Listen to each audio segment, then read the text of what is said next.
ขึ้นมาเลยค่ะเราจะเริ่มนมัสการแล้วนะคะเชิญค่ะเชิญลุกออกมาให้ดูหน่อยค่ะลุกขึ้นค่ะลุกขึ้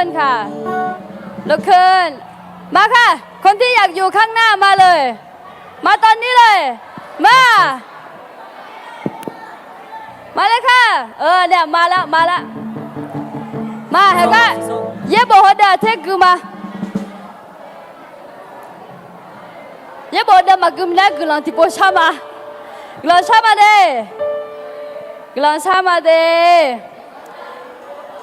อาดามเยอะนอชมยอนจ่าชมามีเยอะกุลองหุมาเดนุเจียเราคุยนอจอนเนแหงอาฮาจากูบอยมีเยอะแหงนิมิทิมีน้องอะไรล่ะคุยผ่านเนี่ยมาสิยุ่งจีมีเยอะแห่เฮก็เป็นในจุดโยกานั่นลูน้องเมสิมาละเกอเฮกันนี่มันนานี่มีเยอะน้องเมสิละเพกันเลเจนี่ชอบบ้านเนี่ยละมีเยอะที่มีเนี่ยยุ่งใจเราคุยชอบจะเชื่อเราคุยน้องงาฮานึกมังเธอจีเนี่ยละล้อที่มีเนี่ยมีเยอะน้องมือช่วยยศสารกุลาหุลาเราคุยที่เบี้ยนี่จ้าแล้วเลยเยซูชอบน้องมันเนี่ยต่อเบี้ยมาที่มีเนี่ยยุ่งใจเราคุยน้องจอนเนี่ยเชื่อเนี่ยละเยซูชอบน้องกุลาชามาอาเมนเย็บหัวเดือดหอมาเย็บหัวเดือดจัดเชิดมาที่ยังอาเซเดียกูสาวอยากเจนน่ะลูยาเวมียันจัดเชิดสาวน่ะก็จ้าสาวน่ะยอดเดจสาวน่ะเดบะเดี๋ยวล่ะสาวจ้ายอดเดจไม่มองอ่ะน้องสาวรู้มั้ยหนูทำไมเนี่ยยับหัวเดือดน้องสาวงั้นน่ะยาเวมียันจัดเชิดทำไมเนี่ยยุ่งจียาเวมียันจัดเชิดอาเมนอาเมนภาษาไทยเนี่ยที่บอกสิเซจงให้ทุกสิ่งที่หายใจสรรเสริญพระยาเวสรรเสริญพระยาเวอาเมนเวลาเรานมัสการพระเจ้าเราต้องนมัสการด้วยสุดอีกรอบนึงสุดไม่ใช่แล้วเวลาเรานมัสการพระเจ้าเราต้องนมัสการด้วยสุดกำลังเพราะฉะนั้นให้กันยับเดออาคาบอนติปกุเลสาวอยเจนาลุยาเวมียันจะชอฮาเลลูยาอะไรเด้โอเคปะล่ะเทนเยซูสาวอยเจนาลุยาเวมียันจะชอฮาเลลูยาโอเคงาเฮโฮแล้วนะน้องมาเฮโฮแล้วตบกุลาเด้ขอคิดหน่อยค่ะ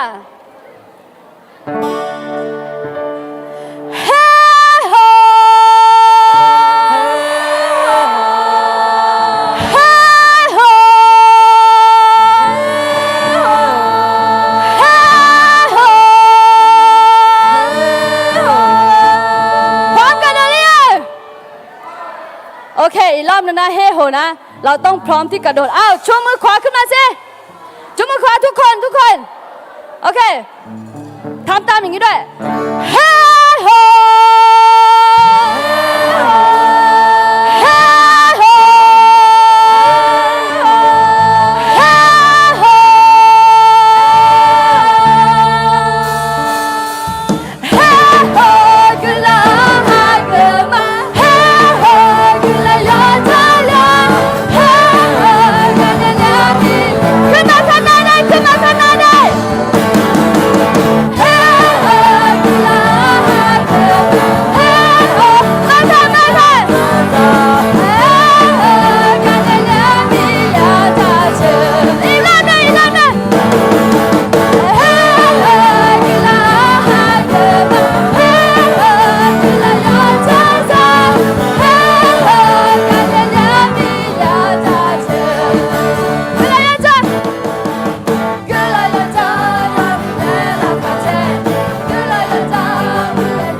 พระเจ้าอาเมนอาเมนเรามาดูข้อพระคัมภีร์ข้อนี้กันนะคะเยบโฮเดลฟิลิปปีเดมานีเดียเชติลาเวทาเควอุตาอาดามีเยอยอเชงฮันเซซานีเมลายอลานาโลเยซูคาเลียสัมภามีเยงาเมเลยาเอตายังไม่ต้องไปก็ได้ค่ะอยู่นี่ก็ได้นะคะเอาภาษาไทยทีนี้ชุมและทุกลิ้นจะยอมรับว่าพระเยซูคริสต์คือองค์พระเป็นเจ้าเพียง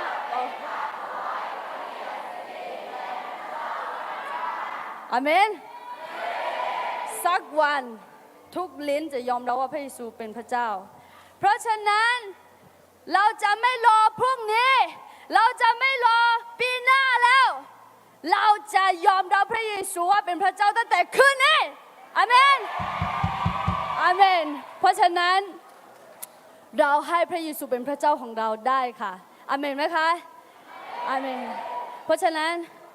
ช่วงเวลานี้บอกกับพระเยซูอยากรู้จักพระเยซูมากขึ้นกว่านี้อยากรู้จักพระเยซูแล้วก็อยากให้พระเยซูเนี่ยมาอยู่กับเราจงใช้เวลานี้ในการที่อธิษฐานเผื่อตัวเองไม่เล่นกับเพื่อนไม่คุยกับเพื่อน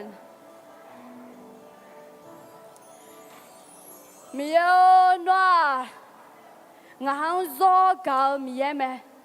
แต่มีเนี่ยมีเยอะนัวน้อจะยอดที่อาจจะก็มีชาวคนตาบิเอลเว้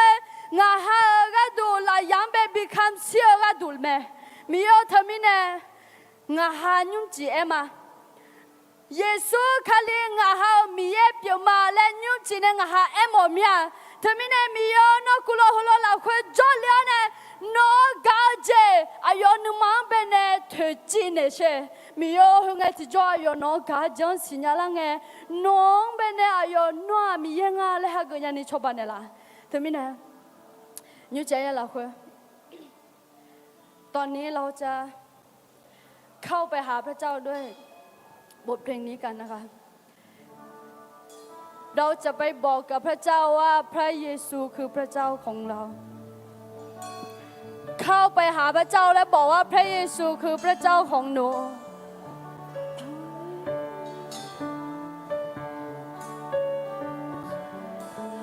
ดูความสว่างพระองค์เข้ามาในความมืดทรงเปิดดวงตาให้ข้าความงามที่ทำให้ใจข้ารักพระเยซูหวังจะได้อยู่กับพระข้าเข้ามานมั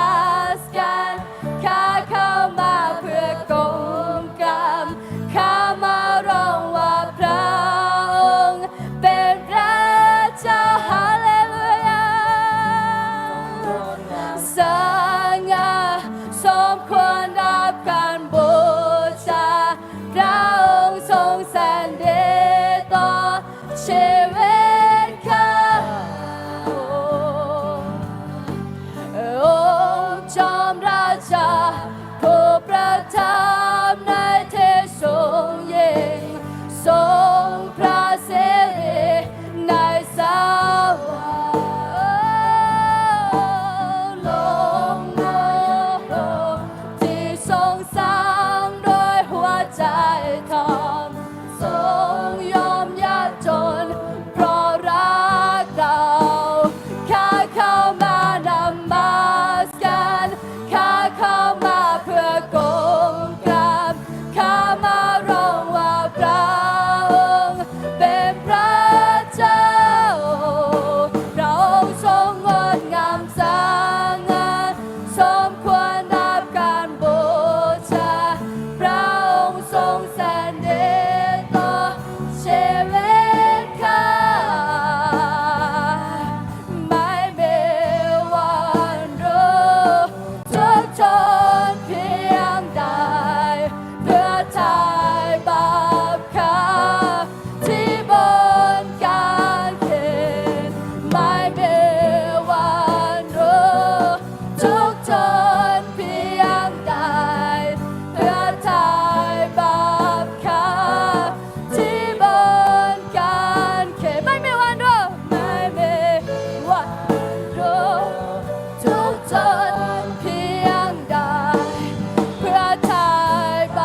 พระเจ้าเราไม่รู้เลยว่าพระองค์นั้นต้องทุกข์ทนแค่ไหน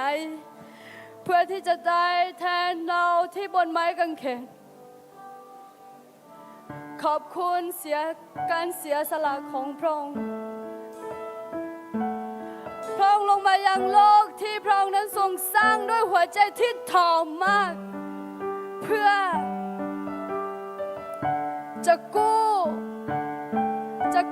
คนของพระองค์จะกู้ลูกของพระองค์กลับมาหาพระองค์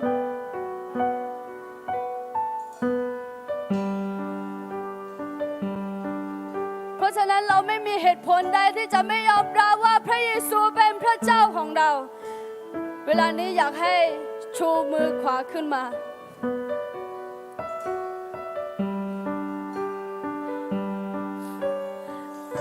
รบกวนปิดไฟให้ข้างหลังนิดนึงได้ไหมคะแล้วก็เอาไว้ที่ใจของเรายกมือซ้ายขึ้นมาแล้วบอกกับพระเจ้าว่าพระเจ้าคือพระเจ้าของหนูเราจะบอกผ่านเพลงนี้อีกรอบหนึ่ง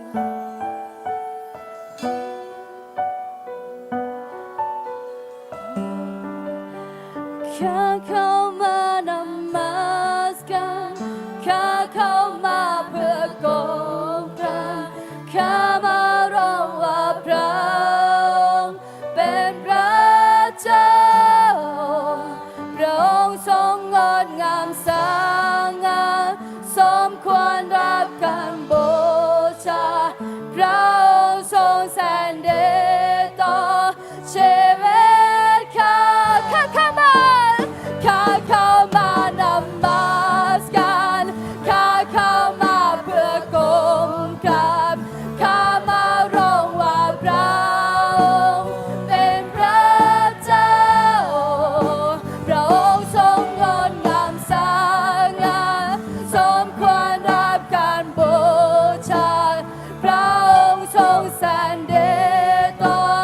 ชีวิตข้า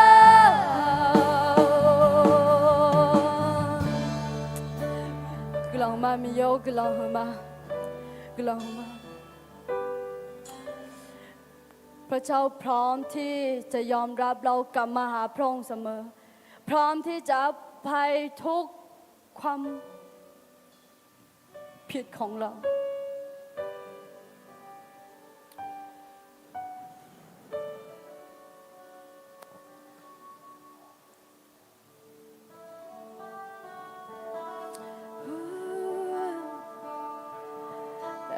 เจมินาငါဦးလခေါ်နေသူငါကာလာကပြပြလာဝရှာရှာကြလူငယ်ယေရှုငါချောပါလာมาเสเทเสงาโมโตอาเลมีเยงา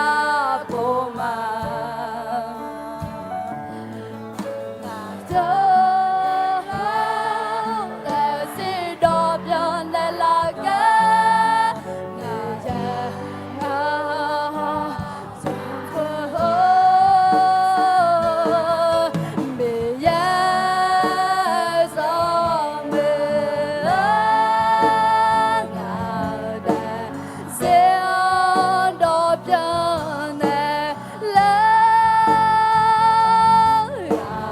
Bye.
น้องหางเป็นแองกาแม่แต่มีในน้องหาโนจุกาอุลากาดอลัวเลยหาพลังเงกันเนี่ยกูเงพลังงาและโนดอลัวแม่พระเจ้ากำลังรอเรา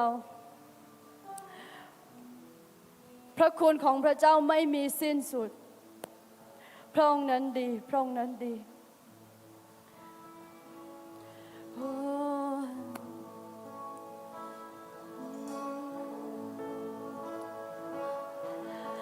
งาพาลาเนนอวชากาลาเมนอทาดอเจงาโชกาลูเมนอดูลาเนงาวชา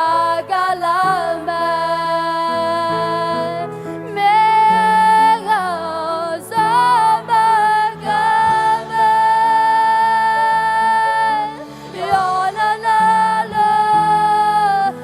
ชาวจะเชื่อมา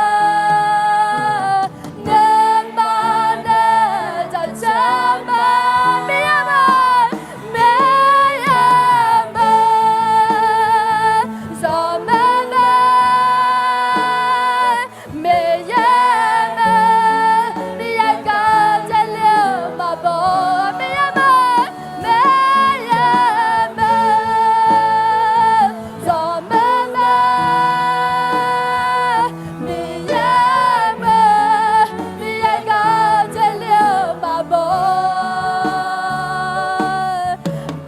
การุณาทรงนำข้าสำนึกบาความชอบธรรมน้ำข้าได้ข้าพระเมตตาทรงนำข้าเหมือนพระพระทรงรักข้ามากมายในทุกช่วงวันข้าสรรเสริญด้วยเสียงเพลงเทใจข้านมัสการพระนายพระองค์เดชพระองค์เดชทรงแสดงพระเมตตาดำรงในนิรันดร์พระองค์เดชพระองค์เดชทรงแสดงพระเมตตาดำรงในนิรันดร์พระพระคุณไม่มีสิ้นสุดความงดงามไม่มีลบเลือนพระเมตตาทรงดำรงอยู่ตลอดกาลพระคุณไม่มีสิ้นสุดความงดงามไม่มีลบเลือนพระเมตตาทรงดำรงอยู่ตลอดกาลพระคุณไม่มีสิ้นสุดความงดงามไม่มีลบเลือนพระเมตตาทรงดำรงอยู่ตลอดและพระคุณไม่มีสิ้นสุดความงดงามไม่มีลบเลือนพระเมตตาทรงดำรงอยู่ตลอดกาลพระองค์เดชพระองค์นี้ทรงแสนดีพระเมตตาดำรงอยู่พระองค์เดชพระองค์เดชทรงแสนดีพระเมตตาดำรงในนิรันดร์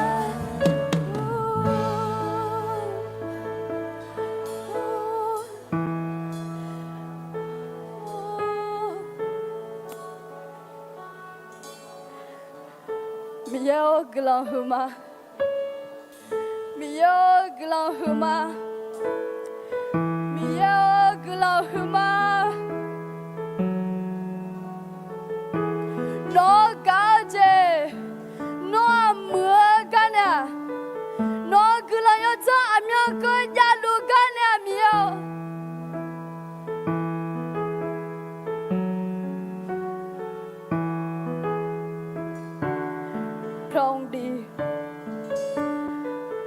จะบอกกับพระองค์ว่าพระองค์นั้นดี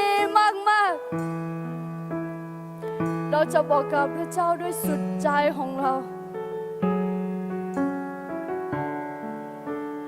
พระองค์ดีพระองค์ดีทรงแสนดีพระเมตตาดำรงแน่นรามพระองค์ดีพระองค์ดีพระองค์ดีทรงแสนดีพระเมตตาดำรงแน่นพระองค์ดีพระองค์ดีทรงแสนดีพระเมตตาดำรงแน่นพระองค์ดีพระองค์ดีพระองค์ดีทรงแสนดีพระเมตตาดำรงแน่น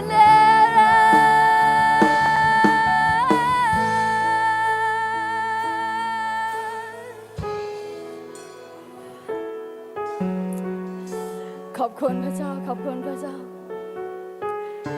กลาหุมามิโยกลาหุมา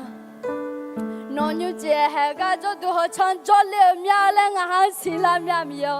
อันยุบแต่จีแต่มาจีลีมิโยแหงาหัวกาหาจอฮิกันนี่หัวกาหาอยู่ท่าโยกานั่นลูน้องกาจ้าเป็นอาเดียมาสิญญาณิทับอยู่เล่นละมิโยทำไมเนี่ยเฮกันเนี่ยดอมเบลเนี่ยน้องหางเป็นน้องกาเจงเงี้ยสิดูญาละมอนี่ก็ดูมีโยน้องหันมังกาเนี่ยละรอเล่นน้องตัวชามาทำไมเนี่ยนี่ใจเราควงอาชาจะเจอน้องแม่สิอยู่ละไงโยชาเจ็บเป็นละทำไมเนี่ยมีโยหันอยู่ใจเราควงกลาหุมาน้องกาเจงหามยองก็ตาจะรู้มีเนี่ยกลาหุมาเยซูชมเวลกลาชามาอาเมนลักษณะมีอาจารย์มาอาเมนสีม่วงยังไม่ได้นั่งลงใช่ไหมคะดึงขึ้นมาค่ะดึงขึ้นมาค่ะ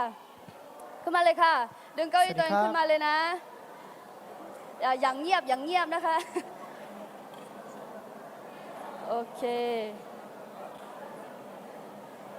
เก่งมากค่ะสีม่วงเก่งมากเลยนะคะไม่เสียงดังค่ะ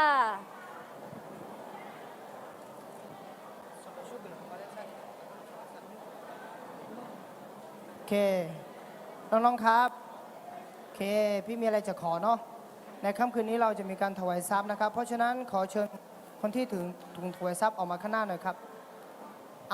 ให้น้องถวายตามกำลังของตัวเองเนาะในค่ำคืนนี้เราจะมีการถวายทรัพย์เพราะฉะนั้นขอเตรียมใจน้องๆทุกคนนะครับเวลาต่อไปเราจะเป็นการถวายทรัพย์เนาะอาจจะมีพี่ๆที่คอยเดินถุงถวายทรัพย์ให้เรานะครับโอเคขอสงบนิดนึงครับโอเคเดินขึ้นมาเลยครับเดินขึ้นมาเลย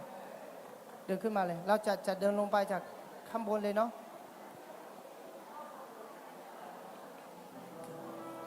ให้เราถวายตามกำลังของตัวเองเลยนะครับโอเคครับเดินเลยครับSampai selama gak aku nalar oh sampai selama iba pita nalar sampai selama sampai selama gak aku nalar sampai selama iba pita nalar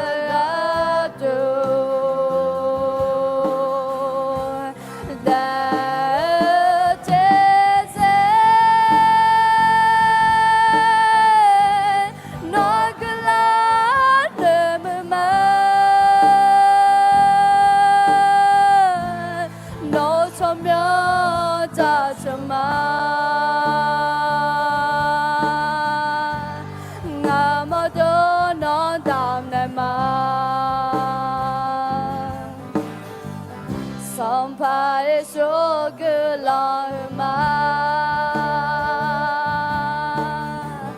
ga ka ko na la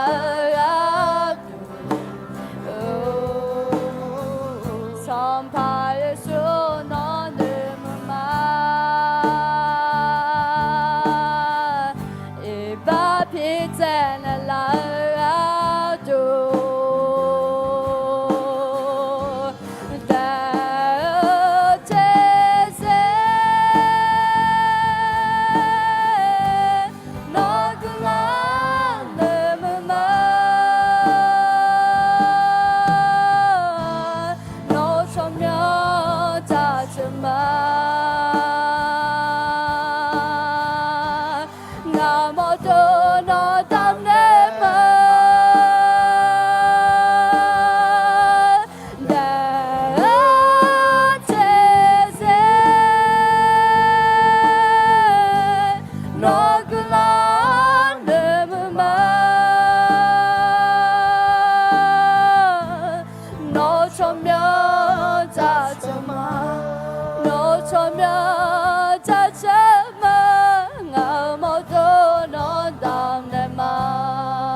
รอแป๊บหนึ่งนะครับ ยังมีเพื่อนๆที่ยังไม่ได้ถวายเนาะโอเคครับ เราหลับตาด้วยกันเราจะมอบถวายสามนี้ให้แก่พระเจ้าเนาะกลันติโกลชามาอาดามโยโนกลันจะชูมาอาดาวกลันซอยขมยางาจักุยบุ้มเฮดังเบลเนอินนยินทินก็นิโนชูเนลาหูโนกลันปัดานเมไม่โยเทมินเฮงายุ่งจีกงาจาจีงากาลุลิลวยงาโนกากาดูบิโอเนดังมาสัมพัมโยงาเนี่ยบียดัมพิวหดตตลูโนลาคุยอันเนมาเดบิโอดัมโยกานาลูคุยตาโนกลัมบิกเนลาเนอาดาวเฮพิวดึงฮาโนมิของกาดูอัพบิบอลโนมิของขุยมอยเงกันนิงฮาพิวดึงตูแถวเนซูมเงกันนิโนจเนชื่อเนลาและนนทชามาเติมเนสัมพัมโยเฮกาจเนยบียดาวโนซามิยโยโยกานาลูคุยตาโนดองเงเนอเนอายมาคุยตาโนกลัมบิเนลอลักเชนุซาซาจิบิเนอเนเฮกันนังฮาเมหูพอโนดอยนาฮาลาจิมเอยูจินจานาลูคุยตานงอันเนมาดีโนมือชวนสุนสลังฮายูกานาลูคุยตาจอนเนชิกบุษาเนลาต่อต่อลูกว่าดูจังเราคุยสุชเมียกเนกลังชาวมาอามีนแล้วก็แต่ได้มีเจเชียวมาโอเคสโลแกนค่าย3 4ตึงตึงโป๊ะตึงตึงเอ๊ะตึงตึงโป๊ะตึงตึงโอตึงตึงโป๊ะตึงตึง F ตึงตึงโป๊ะตึงตึงโป๊ะโป๊ะโป๊ะตึงตึงโป๊ะตึงตึง A O F โอเคเราพร้อมหรือยังครับเมื่อกี้เรากินข้าวแล้วเพราะฉะนั้นเรามากินอาหารที่เกี่ยวกับไฟจิตวิญญาณเพราะฉะนั้นสำหรับน้องๆหลายคนมันอาจจะเป็นเวลาที่อาหารนานหรืออะไรยังไงแต่อย่าให้เราตั้งใจฟังเนาะเพราะว่าเรามาที่นี่เราไม่ได้มาเพื่อที่แค่จะเล่นการจะหาเพื่อนใหม่จะอะไรยังไงแต่เป้าหมายหลักของเราก็คือเราจะมาหาใครครับพระเจ้าเราจะมารับความรักของพระเจ้าเพราะฉะนั้นพร้อมหรือยังที่เราจะฟังพระคำของพระเจ้าโอเคตัวน่าอดุมาละก็เตก้าแล้วเนี่ยอดุมาเมสิละก็ถาสลาลิคอมาเจอละก็เตเนี่ยฮะกมาล้อยามินมาดิสลาวดี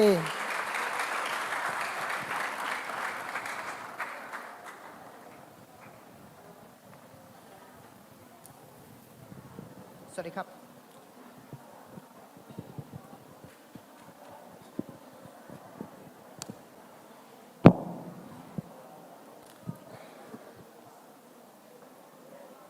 สวัสดีน้องๆทุกคนครับ เดี๋ยวคืนนี้เนี่ยจะขอเรียกแทนตัวเองว่าพี่นะครับ เพราะว่ามันมีคำบางคำหลายครั้งรู้สึกว่าอายุเริ่มเยอะขึ้นแล้วก็ยังไม่ค่อยคุ้นชินกับคำบางคำมีครั้งหนึ่งนะตอนที่ไปเติมน้ำมันรถแล้วก็น้องพนักงานเขา เขาก็ทักพี่ว่า เติมเท่าไหร่ดีครับลุงโอ้โหคำนี้สะดุ้งเลย แล้วก็ยิ่งไปกว่านั้นมีอีกครั้งหนึ่งนะก็ไปอีกปั๊มหนึ่งก็พอไปถึงที่ปั๊มนะก็ลดกระจกลงปื๊ดพนักงานน้องผู้หญิงคนหนึ่งเขาก็ถามว่าพ่อเอาเท่าไหร่คะโอ้โหคำนี้ยิ่งสะดุ้งไปกันใหญ่เลย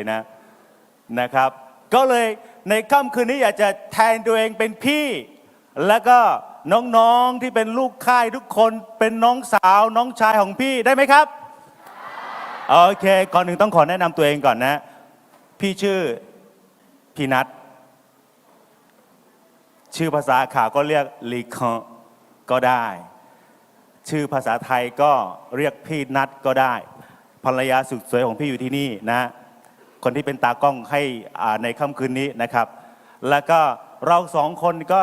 ร่วมรับใช้พระเจ้าด้วยกันมาก็หลายปีแล้วนะครับน้องๆครับเรากินข้าวอิ่มหรือยังครับพี่ติดตามน้องๆทุกคนตั้งแต่คืนแรกที่มาที่นี่ผ่านไลฟ์ของที่นี่แล้วก็พี่ก็มีข้อมูลว่าลูกค่ายทุกคนมีทั้งหมด370กว่าคนถูกไหมครับแล้วก็พี่ก็ได้ข้อมูลว่าบางคนยังไม่ถึง10 ขวบเลยมาเป็นลูกค่ายที่นี่แล้วเตรียมตัวล่วงหน้าใช่ไหมลูก เตรียมตัวล่วงหน้าถูกไหมครับก็เป็นเรื่องที่ดีนะครับโอเคละในค่ำคืนนี้นะครับอยากจะเริ่มต้นด้วยคำพูดหนึ่งที่บอกว่าเมื่อหลายปีมาละนะครับเชื่อไหมว่าพี่เองก็เคยเป็นวัยรุ่นเชื่อไหมครับเคยหนุ่มเคยสาวแบบพวกเรานี่แหละแล้วก็พี่ก็เคยไปงานค่ายหนึ่งของค่ายอนุชน ACT เมื่อหลายปีมาละและในปีนั้นนะครับพี่น้ำค้างเป็นพี่เลี้ยงของพี่ด้วย แล้วก็พี่ก็ได้รู้จักพระเจ้านั่นคือครั้งแรกในชีวิตที่ได้เปิดใจต้อนรับพระเยซูคริสต์เข้ามาเป็นผู้ช่วยในชีวิตของพี่ด้วยนะครับเมื่อประมาณปี 2006 กี่ปีมาแล้ว10 กว่าปีน่าจะได้นะครับก็นั่นเป็นจุดเริ่มต้นที่ทำให้พี่รู้จักพระเจ้าแต่ก็ห่างหายไปอีกนานเลยกว่าจะกลับมาหาพระเจ้าอีกครั้งหนึ่งนะครับพี่เชื่อว่าน้องๆทุกคนเองก็มีประสบการณ์ที่พบเจอกับพระเจ้าบ้างแล้วบางคนแต่น้องๆบางคนอาจจะยังไม่มีประสบการณ์นั้นนะครับเพื่อไม่ให้เป็นการเสียเวลาในค่ำคืนนี้เรามาอ่านหัวข้อค่ายปีนี้เขาบอกว่าไงครับวัยรุ่นวัยรักไหนที่นี่มีใครเริ่มมีความรักบ้างแล้วยกมือหน่อยมีหลายคนบางคนยกแล้วก็รีบเอาลงพี่จะเล่าเรื่องราวของหลานชายพี่ให้ฟังนะรู้ไหมหลานชายพี่ตอนนี้เขาอยู่ชั้นอนุบาล2และวันหนึ่งเขากลับมาที่บ้านแล้วก็มาเล่าให้พี่ฟังว่าอานัทผมเลิกกับแฟนผมไปแล้ว เด็กอนุบาล2ยังไม่10 ขวบเลยยังไม่5 ขวบเลยนะครับเขากลับมาที่บ้านแล้วก็มาเล่าให้ฟังว่าอานัทผมเลิกกับแฟนผมไปแล้วแล้วก็พี่ก็ถามเขาว่าเอ้าทำไมถึงเลิกเขาก็บอกว่าแฟนผมขี้น้อยใจเอาแต่ใจผมเอาใจเขาไม่ไหวก็เลยเลิกเขาไปเลยนะ แล้วก็ทีนี้พี่ก็ถามเขาว่าเอ้าแล้วตอนนี้เรารู้สึกเสียใจหรือรู้สึกน้อยใจหรือรู้สึกอะไรงั้นไหมเขาบอกไม่เลยครับผมมีแฟนใหม่ไปเรียบร้อยแล้วหลานชายอายุ5 ขวบมีแฟนคนที่2ในเวลานี้ก็เลยคิดว่าน้องๆหลายคนที่นี่ก็อาจจะมีความรักแบบหลานชายของพี่ที่ตอนนี้อายุ5 ขวบอยู่ นะครับโอเคละในวัยของพี่เนี่ยเขาถือว่าเป็นวัยยุค90แล้วก็ วัยของพี่เนี่ยสมัยก่อนนะครับ เวลาที่จะบอกรักใครสักคนหนึ่งเนี่ยเป็นเรื่องที่ยากมาก ไม่เหมือนสมัยนี้ สมัยก่อนนะ เชื่อไหมพี่เคยเขียนจดหมายถึงแฟนพี่คนแรก ตอนอยู่ป .5 ตอนอยู่ป .5 นะครับ เขียนจดหมายถึงเขาในขณะที่เราไปโรงเรียนด้วยกันอยู่โรงเรียนเดียวกัน ห้องก็อยู่ใกล้กันพี่อยู่ป .5 เขาอยู่ป .4 แล้วก็แค่ข้ามห้องไปแล้วก็ยื่นจดหมายให้แค่นั้นแหละก็แฟนก็เปิดแฟนคนแรกของพี่ตอนป .5 นะเขาก็เปิดจดหมายอ่านในนั้นโอ้โหมีคำกลอนที่หวานผมรักคุณจังเลยผมคิดถึงคุณจังเลยผมอยากเจอหน้าคุณทุกวันจริงๆแล้วเจอหน้ากันทุกวันนะแต่ว่ามันก็ไม่พอไง มันก็ไม่พอเพราะว่าห่างแล้วก็แค่มีกำแพงห้องกั้นอยู่แค่นั้นอ่ะเราก็คิดถึงเขาอะไรเงี้ยนะแล้วก็ผู้หญิงเขาก็ตอบจดหมายกลับมานะครับเขาก็บอกว่าเราเองก็เหมือนกันคิดถึงนายมาก คิดถึงนายมากแล้วก็เขาก็บอกว่าเขาอยากจะเจอหน้านายเหมือนกันอะไรเงี้ยนะโอ้มันเป็นความรักที่สวยงามน้องๆเวลานี้นะมันเป็นความรักที่สวยงามมากแล้วก็มันเป็นความรักที่รู้สึกว่าเราไม่ได้ทำร้ายใครนะครับแต่มีอยู่ครั้งหนึ่งนะพี่เขียนจดหมายไป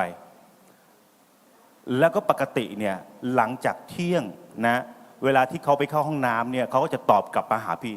แต่วันนั้นเขาไม่ตอบกลับมาหาเลยแล้วก็พี่ก็เขียนจดหมายไปหาเขาอีกเขาก็บอกว่าไงรู้ไหมเขาบอกว่านี่เธอเขาหลังไม่ต้องเขียนจดหมายมาอีกแล้วนะเพราะว่าฉันมีแฟนใหม่แล้วโอ้โหอกหักดังป๊อก อกหักดังป๊อกไม่ทันตั้งตัวเลยแล้วก็เขาบอกว่าไม่ต้องเขียนใหม่แล้วโอ้น้ำตาไหลน้ำตาลูกผู้ชายเสียครั้งแรกเมื่อตอนป .5 ครับกับผู้หญิงคนแรกนั่นเป็นความรักแบบใสๆแต่พอถึงช่วงเวลาหนึ่งนะพอพี่อายุเริ่มมากขึ้นเนี่ยก็วิธีการเขียนจดหมายก็จะล้าสมัยไปเพราะว่ามันมีโทรศัพท์สามารถที่จะโทรหากันได้นะครับสมัยพี่เนี่ยเขาจะมีช่วงโปรโมชั่นโทรฟรีกลางวันหรือกลางคืนอะไรก็แล้วแต่หรือเหมาจ่ายอะไรเงี้ยนะไม่ทราบว่าน้องๆอาจจะมีบางคนที่ทันอยู่ที่นี่เห็นหลายคนคิดว่าน่าจะทันด้วยแหละนะ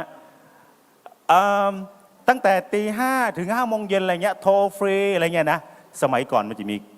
โปรโมชั่นแบบนี้อยู่บ่อยๆมีอยู่ครั้งหนึ่งพี่ไปทำงานที่ไกลมากที่กรุงเทพแล้วก็แฟน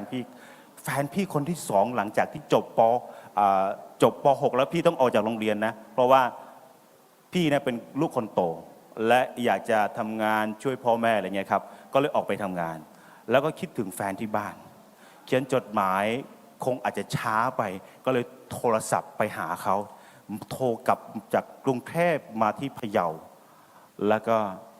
สมัยนั้นพี่ยังไม่มีโทรศัพท์แต่เขาจะมีบริการให้เช่าโทรศัพท์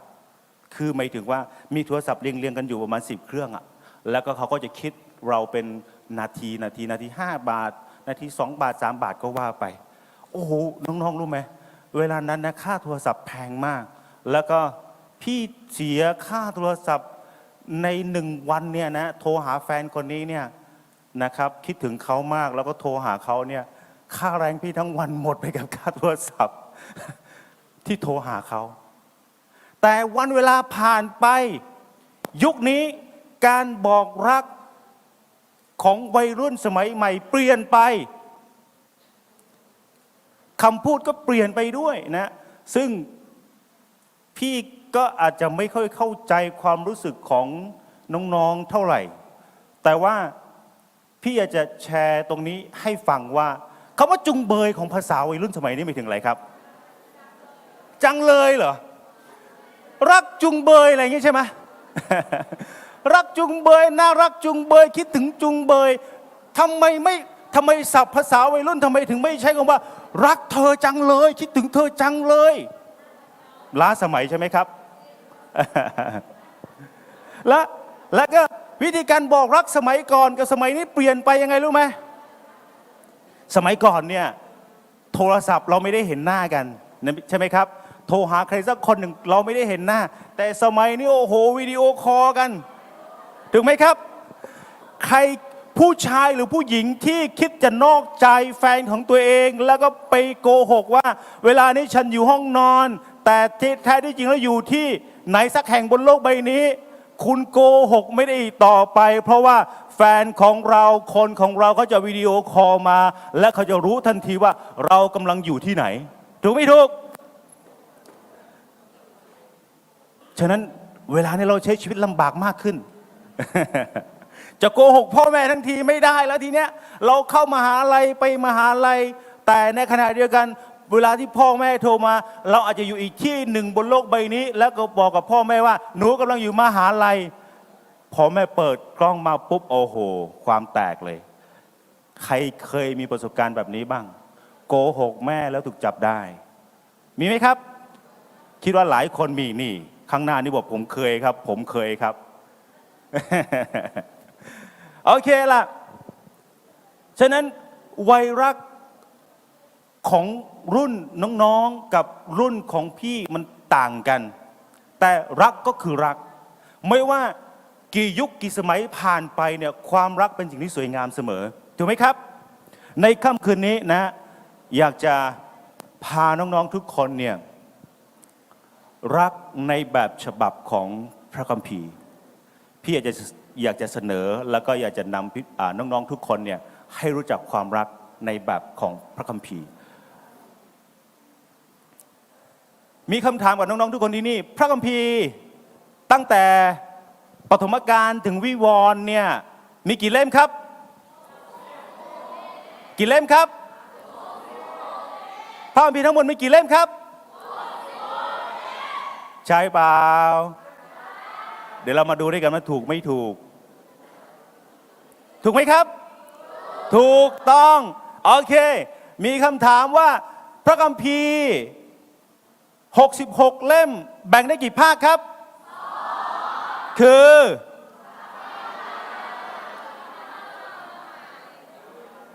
พันธสัญญาเดิมกับพันธสัญญาใหม่ถูกไหมครับพันธสัญญาเดิมมีกี่เล่มรู้ได้ไงครับโอ้เอากดเฉลยเฉยเลยโอเคล่ะถ้างั้นพันธสัญญาใหม่ทั้งหมดกี่เล่มครับกี่เล่มนะ27เล่มถูกไม่ถูกถูกต้องนะครับน้องๆครับรู้ไหมฮะพระคัมภีร์ทั้งหมด66เล่มเนี่ยคนเขียนทั้งหมดมีทั้งหมด40คนด้วยกันและก็พระคัมภีร์ตั้งแต่ปฐมกาลถึงวิวรณ์เนี่ยใช้เวลาเขียนทั้งหมด1,000 กับ 600 ปีซึ่งยาวนานมากมี5อันดับหนังสือที่ขายดีที่สุดในโลกคิดว่าหนังสือที่ขายดีที่สุดในโลกอันดับ5คือหนังสืออะไรครับใครเคยหาข้อมูลนี้บ้างคืออะไรครับเดี๋ยวเรามาดูด้วยกันนะหนังสือ5อันดับที่ขายดีที่สุดในโลกอันดับที่5คือหนังสือที่ชื่อว่าขุมทรัพย์ที่ปลายฝันนะครับเขาบอกว่าหนังสือเล่มนี้นะขายออกไปได้ทั้งหมด65ล้านเล่มเยอะไหมครับ65ล้านเล่มถือว่าเยอะมากนะครับแล้วก็อันดับที่4เรามาดูด้วยกันหนังสือเล่มที่4อันดับที่4คือ The Rock of Dorin หนังสือเล่มนี้นะครับถูกขายออกไปทั่วโลกทั้งหมด103ล้านเล่มแล้วก็ถูกแปลภาษาต่างๆทั้งหมด38ภาษาด้วยกันทั่วโลกหนังสือที่3คืออะไรครับใครดูหนังเรื่องนี้บ้างโอ้หลายคนเคยดูเรื่องนี้แล้วก็พี่รัตเนี่ยก็เคยดูหนังเรื่องนี้แล้วก็ชอบมากนะครับชอบพ่อมดชอบแฮร์รี่พอตเตอร์หนังสือแฮร์รี่พอตเตอร์นะครับถูกขายออกไปทั่วโลกทั้งหมด400ล้านเล่ม อันดับที่สองนะครับหนังสืออันดับที่สองที่ขายดีที่สุดในโลกคือหนังสืออะไรครับคติพจน์ของเหมาเจ๋อตุงใครรู้จักเหมาเจ๋อตุงมั่งเป็นผู้นำของสาธารณรัฐประชาชนจีนนะครับเมื่อนานมาแล้วนะหนังสือเล่มนี้ถูกขายออกไปทั่วโลกทั้งหมด820 ล้านเล่มทีนี้แม้พี่จะไม่เฉลยคิดว่าน้องๆทุกคนอาจจะรู้แล้วว่าคำตอบอันดับที่หนึ่งของหนังสือที่ขายดีที่สุดในโลกคืออะไรคือหนังสืออะไรครับพระคัมภีร์ที่เราอ่านกันอยู่นะครับพระคัมภีร์เนี่ยถูกขายออกไปทั่วโลกเวลานี้นะครับตลอดระยะเวลา50 ปีที่ผ่านมาจนถึงปัจจุบันในกี่เล่มครับเยอะไหมครับโอ้เยอะมากอันนี้แค่ระยะเวลา50 ปีนะครับเราไม่นับย้อนกลับไปเมื่อหลายร้อยปีนี่ภายใน50 ปีเนี่ยหนังสือเล่มนี้ถูกขายออกไปทั่วโลกทั้งหมด 3,900 ล้านเล่มแล้วก็หนังสือเล่มนี้นะครับถูกแปลออกเป็นภาษาต่างๆทั้งหมดกี่ภาษาครับน้องๆ700 ภาษาด้วยกันอันนี้เป็นผลสำรวจเมื่อปี 2020 คือเมื่อ3 ปีที่ผ่านมาเขาบอกว่าประชากรบนโลกใบนี้มีประมาณ 7,200 ล้านคนแล้วก็มีหนังสือพระคัมภีร์ที่เป็นเล่มตั้งแต่ปฐมกาลถึงวิวรณ์เนี่ยนะครับคนที่ได้อ่านหนังสือเล่มนี้มีประมาณ 5,700 ล้านคนให้เราดูตามสถิตินี้ได้นะครับตรงนี้นะพระคัมภีร์เฉพาะแค่พระคัมภีร์พันธสัญญาใหม่เนี่ยนะครับคนที่ได้อ่านหนังสือเล่มนี้ก็ประมาณ801 ล้านคนแล้วก็พระคัมภีร์ที่คัดออกไปเป็นตอนบางตอนนะครับก็ทั้งหมดประมาณ460 ล้านคนแล้วก็คนที่ไม่มีพระคัมภีร์อ่านเลยหรือคนที่ไม่เคยอ่านเลยก็มีประมาณ250 ล้านคนบนโลกนี้เรามาดูสถิติที่น่าสนใจตรงนี้ครับน้องๆตรงนี้บอกว่ามีกี่ภาษาที่มีพระคัมภีร์นะภาษาทั้งหมดบนโลกใบนี้เนี่ยนะครับภาษาต่างๆบนโลกใบนี้มีทั้งหมด 7,300 เท่าไหร่ครับ59 ภาษา 7,359 ภาษาและใน 7,359 ภาษาเนี่ยก็มีภาษาอาขาคือชนเผ่าของเราอยู่ด้วยหนังสือพระคัมภีร์ที่มีเต็มเล่มนะครับคือตั้งแต่ปฐมกาลถึงวิวรณ์เนี่ยมีทั้งหมด700 ภาษาแล้ว700 ภาษาและก็มีพระคัมภีร์พันธสัญญาใหม่หมายถึงเฉพาะพันธสัญญาใหม่ที่ถูกแปลออกเป็นภาษาต่างๆนะครับมีทั้งหมด 1,549 ภาษาแล้วก็พระคัมภีร์คัดแค่บางตอนนะครับก็มี 1,162 ภาษาและคนที่ยังไม่มีพระคัมภีร์อ่านเป็นภาษาของตัวเองเนี่ยมีทั้งหมด 3,948 ภาษาอีกเยอะนะ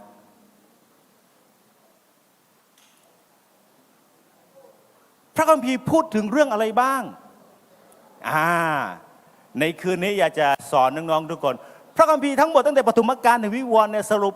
ง่ายๆนะครับสรุปง่ายๆเลยนะครับ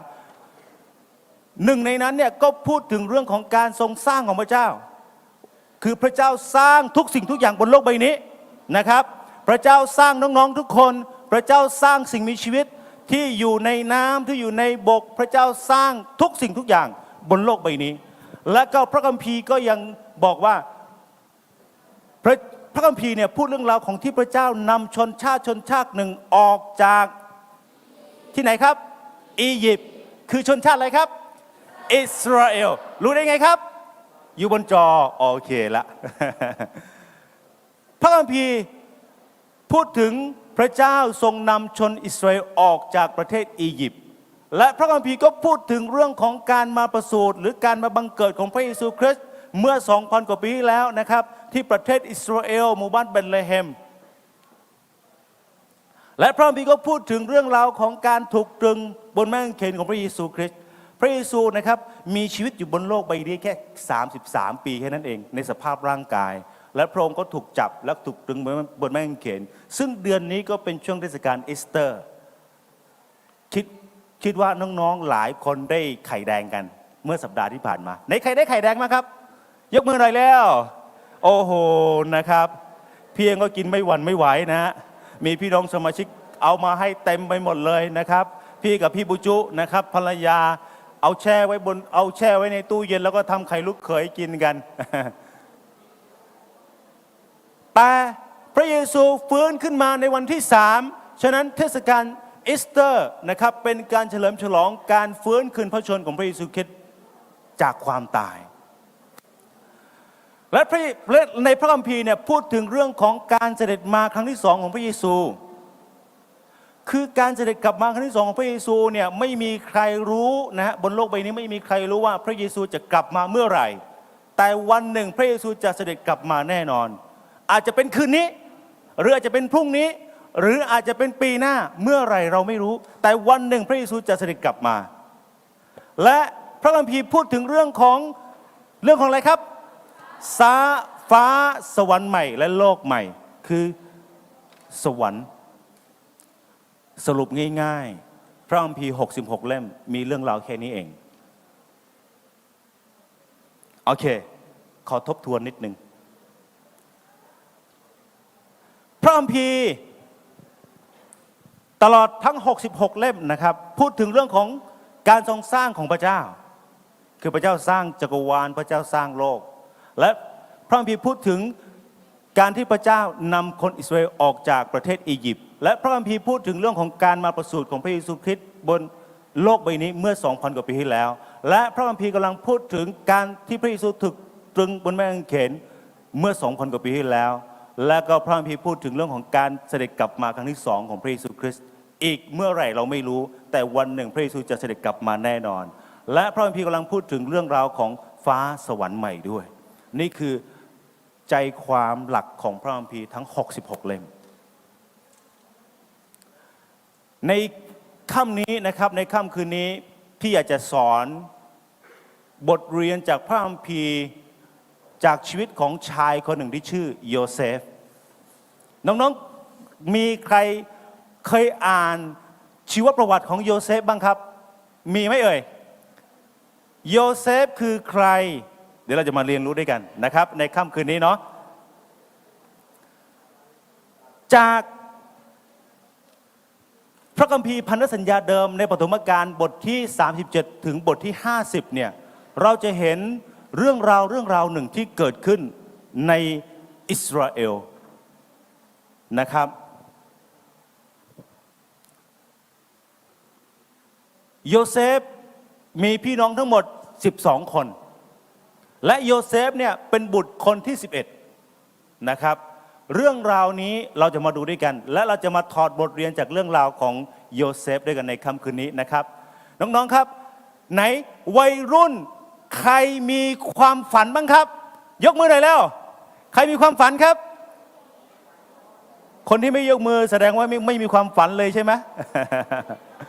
พี่เชื่อว่าทุกคนมีความฝันเชื่อว่าทุกคนมีความฝันที่อยากเป็นอยากได้อยากไปอยากกินอยากไปหมดประการแรกนะครับตรงนี้บอกว่าวัยรุ่นต้องมี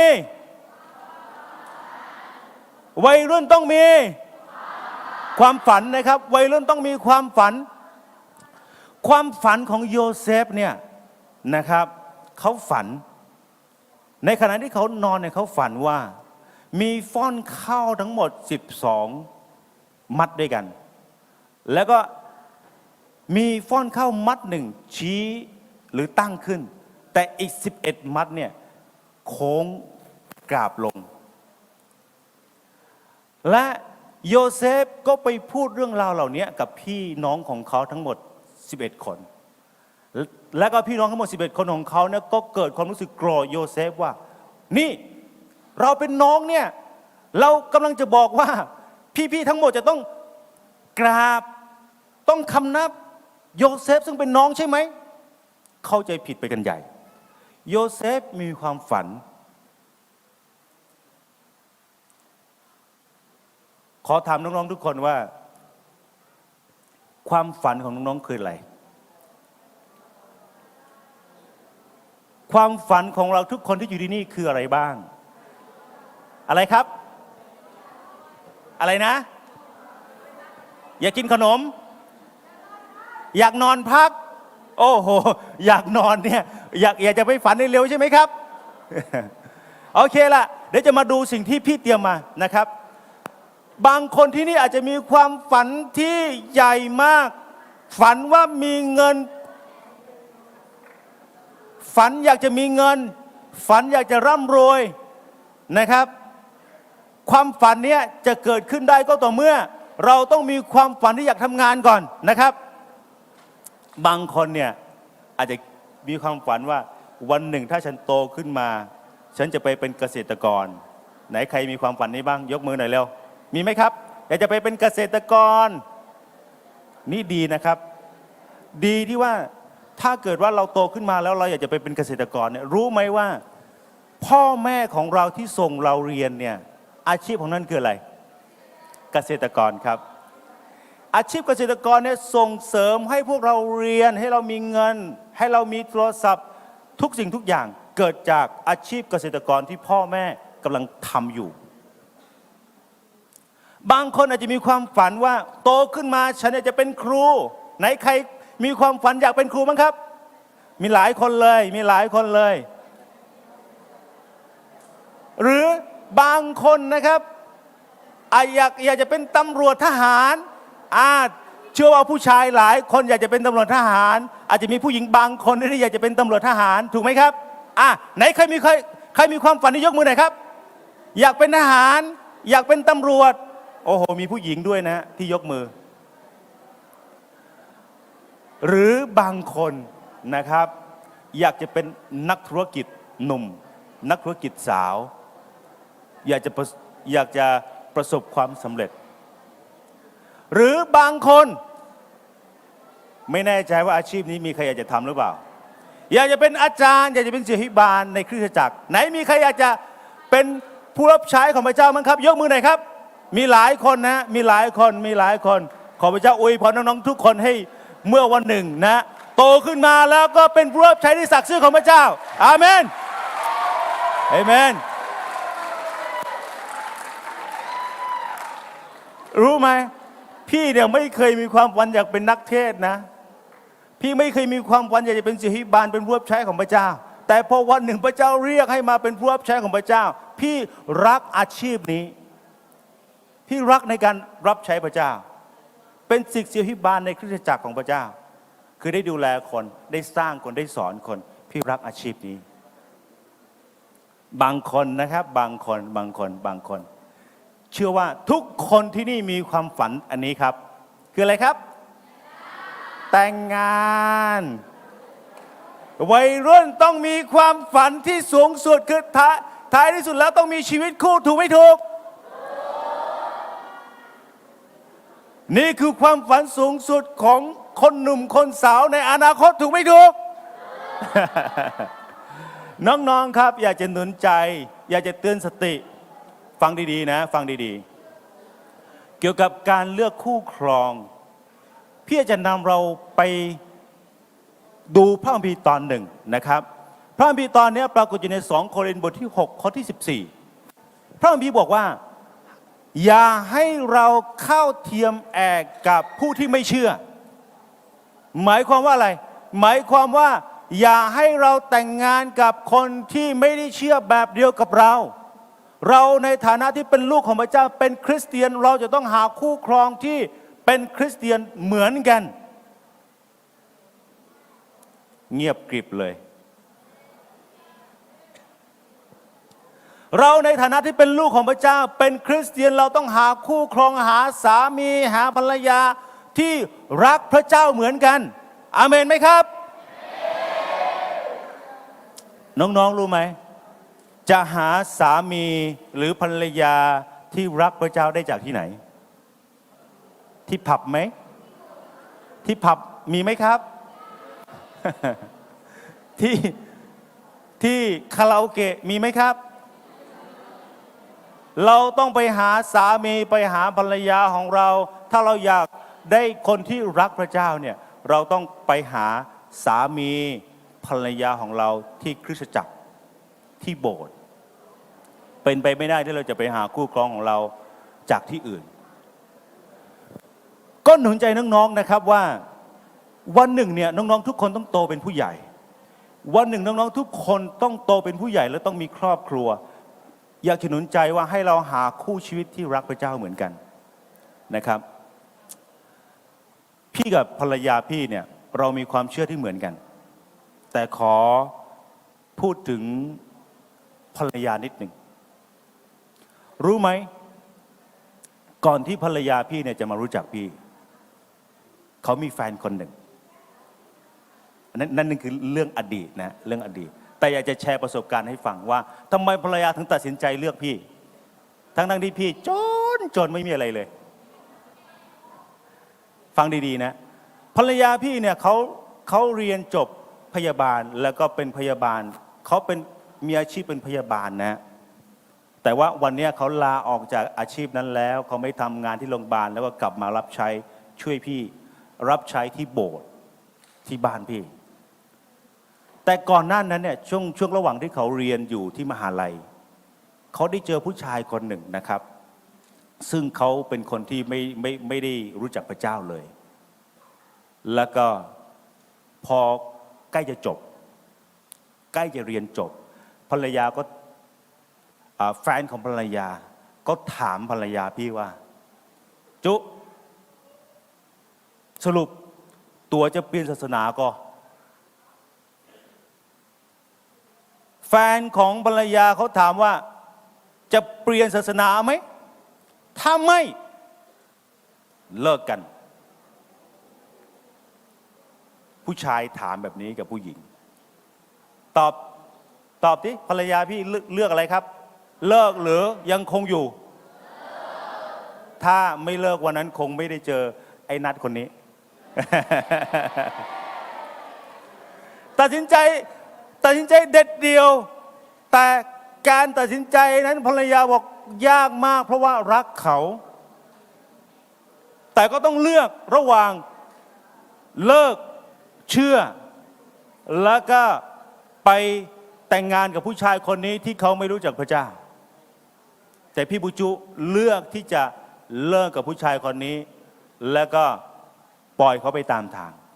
น้องๆครับให้เราเลือกคบคนที่รู้จักพระเจ้าเหมือนกันและชีวิตของน้องๆจะไม่มีปัญหาที่จะต้องมาเจ็บช้ำน้ำใจในวันหนึ่งที่เราแต่งงานแล้วน้องๆรู้ไหมว่ามีพี่น้องคริสเตียนหลายคนเนี่ยเหตุเพราะเขาไม่เชื่อฟังพระเจ้าจากพระคัมภีร์ข้อนี้นะครับพอหลังจากที่เขามีลูกมีเต้าเนี่ยเขาเองก็ต้องมาเจ็บใจต้องเจ็บปวดต้องมีอดีตที่ขมขื่นเพราะว่าเขาไม่ได้ไปโบสถ์เขาไม่ได้ไปนมัสการพระเจ้าเลยเพราะว่าผู้ชายเนี่ยนะหรือผู้หญิงเนี่ยเขาไม่ใช่เป็นผู้เชื่อเหมือนกับพวกเราเขาห้ามไม่ให้ไปโบสถ์เขาห้ามไม่ให้ไปนมัสการพระเจ้าเขาห้ามไม่ให้อ่านพระคัมภีร์ท้ายที่สุดแล้วเราจะต้องรับผลจากสิ่งที่เราตัดสินใจในวันหนึ่งนะอาเมนไหมครับฉะนั้นให้เราเลือกคู่ครองที่รักพระเจ้ารู้จักพระเจ้าอาเมนฉะนั้นพี่อยากจะหนุนใจน้องๆทุกคนแม้เราจะมีความฝันหลายสิ่งหลายอย่างในชีวิตแต่ขอให้เรามีความฝันอย่างหนึ่งก็คือว่าขอให้เราเลือกคู่ครองที่รู้จักพระเจ้าอาเมนไหมครับการที่เรามีความฝันและไปถึงฝั่งเนี่ยมันก็ยากนะอยากจะเล่าผู้ชายคนหนึ่งนะครับเขากำลังเรียนพระคริสตธรรมและเขากำลังจะจบละปี 4ต้องไปฝึกงานและในปีถัดไปเขาต้องไปรับใช้ที่คริสตจักรหนึ่งผู้ชายคนนี้นะเขาจะตื่นทุกเช้าแล้วก็อธิษฐานกับพระเจ้าว่าพระเจ้าขอประทานคู่พระพรให้กับลูกด้วยเพราะว่าลูกจะต้องไปรับใช้ที่คริสตจักรนี้แล้วก็ลูกต้องการมีครอบครัวมีภรรยาที่รักพระเจ้าและเขากำลังศึกษาอยู่ที่พระคริสตธรรม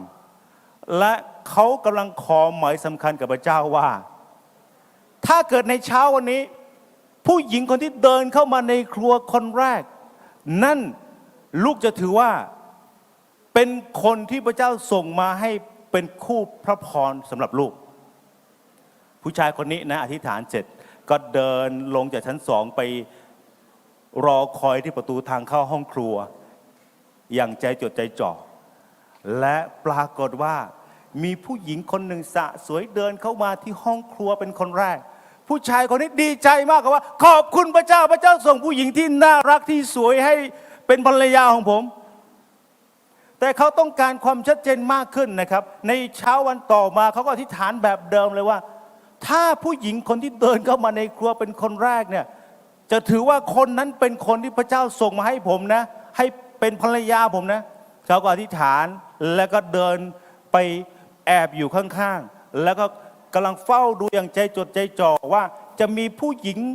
คนไหนเดินเข้ามาเป็นคนแรกและเขาพูดกับพระเจ้าว่าขอให้เป็นผู้หญิงเมื่อวานที่เดินเข้ามาเป็นคนแรกเพราะว่าเขาหลงรักผู้หญิงคนนั้นไปแล้วปรากฏว่าในเช้าวันนั้นนะผู้หญิงที่เดินเข้ามาเป็นคนเดิมและเขาโอ้โหเขาขอบคุณพระเจ้าเขาขอบคุณพระเจ้าว่าขอบคุณพระเจ้าผู้หญิงคนนี้แน่นอนเลยพระเจ้าเป็นคนที่พระเจ้าส่งมาให้ผมแน่นอนเลยเขาขอบคุณพระเจ้าและเขาต้องการความชัดเจนมากขึ้นนะเขาทำแบบเดียวกันและในวันที่3เนี่ยเขาก็อธิษฐานแบบเดิมเลย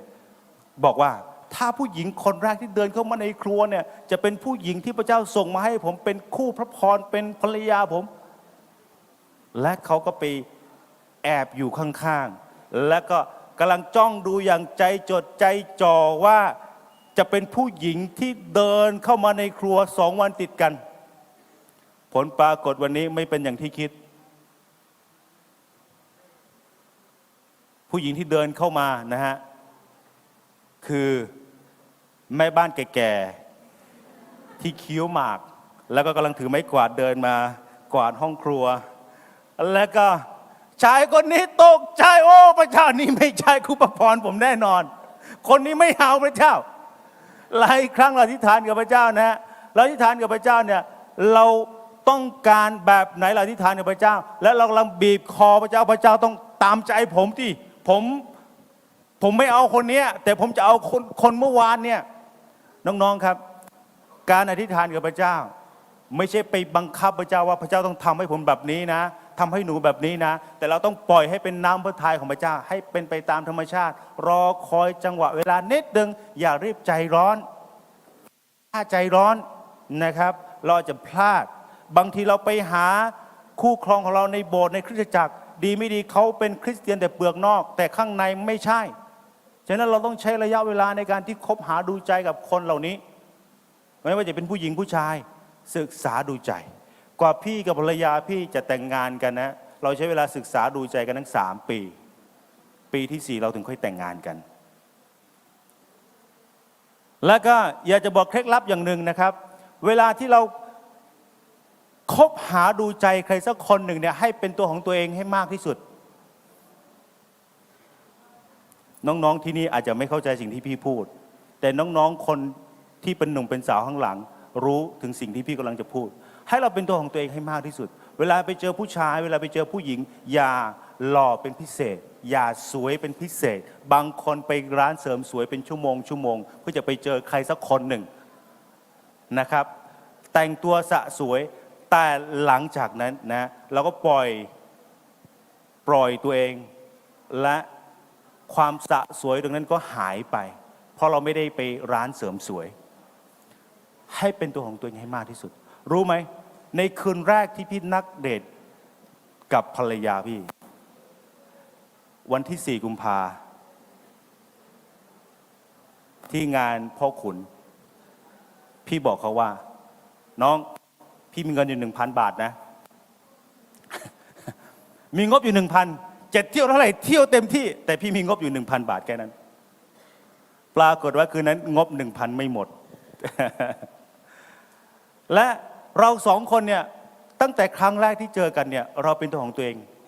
พี่ใส่กางเกงธรรมดาใส่เสื้อยืดหนวดก็ไม่ได้รู้สึกไม่ได้โกนวันนั้นมีหนวดนิดๆภรรยาพี่ก็อ้วนๆหน่อยตุยๆหน่อยนะแล้วก็ใส่กางเกงเหมือนผู้ชายเลยเหมือนทอมบอยแล้วก็มัดจุกนิดนึง ใส่เสื้อยืดสีส้ม ถ้าพี่จำไม่ผิดนะ แล้วก็เราไปเที่ยวงานพ่อขุนด้วยกัน นั่นเป็นคืนแรกแล้วก็พี่รู้สึกประทับใจภรรยาพี่ และภรรยาพี่ก็บอกว่าประทับใจพี่เหมือนกัน เป็นตัวของตัวเอง วัยรุ่นวัยรักต้องรู้จักสิ่งเหล่านี้ น้องๆครับ กว่าที่โยเซฟเนี่ยเขาจะไปถึงความฝันของเขาเนี่ยนะเขาถูกพี่ชายปฏิเสธเขาถูกพี่ชายขายไปยังอียิปต์แต่โยเซฟเนี่ยเขายังไม่ถอดใจที่จะไปถึงความฝันของเขาประการที่สองคือวัยรุ่นทุกคนต้องเป็นคนที่รู้จักพระเจ้าถ้าเราอยากให้ความฝันของเราไปถึงฝั่งเนี่ยน้องๆทุกคนต้องรู้จักพระเจ้าและพึ่งพาพระเจ้าในพระคัมภีร์เนี่ยบอกว่าโยเซฟเนี่ยถูกพี่ชายปฏิเสธในตอนแรกเนี่ยพี่ชายจะฆ่าเขาด้วยซ้ำไปจับโยนลงบ่อแต่ในพี่ทั้งหมดเนี่ยมีพี่ชายคนหนึ่งเขาอยากจะช่วยน้องชายของเขาที่ชื่อโยเซฟเนี่ยเขาบอกว่าเนี่ยเห็นมีพ่อค้าเดินผ่านมาเราขายน้องชายเราให้กับเขาดีไหมเราได้เงินด้วยสรุปแล้วพี่ชายก็ตกลงกันขายน้องชายให้กับพ่อค้า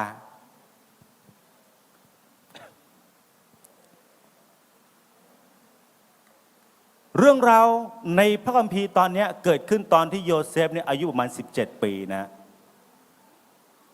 วัยฮอร์โมนของวัยรุ่นกำลังพลุกพล่านเลยและเมื่อโยเซฟถูกขายไปที่อียิปต์เนี่ยนะครับเขาทำงานอย่างสัตย์ซื่อเขาได้เป็นพ่อบ้านที่ดูแลในบ้านของขุนนางท่านหนึ่งที่ชื่อโปติฟาแล้วก็โปติฟาเนี่ยเขามีความไว้วางใจให้โยเซฟดูแลบ้านของเขาเลยแต่รู้ไหมภรรยาของโปติฟาเนี่ยเขาแอบรักโยเซฟที่เป็นวัยหนุ่มประมาณ20 ต้นๆและเขาต้องการที่จะปลุกปล้ำโยเซฟแต่โยเซฟปฏิเสธที่จะไม่ล่วงไม่ล่วงประเวณีไม่หลับนอนกับภรรยาของเจ้านายของเขาเพราะอะไรรู้ไหมโยเซฟถึงตัดสินใจอย่างเด็ดเดี่ยวว่าเขาจะไม่ทำผิดต่อเจ้านายของเขาเพราะว่าเขารู้จักพระเจ้า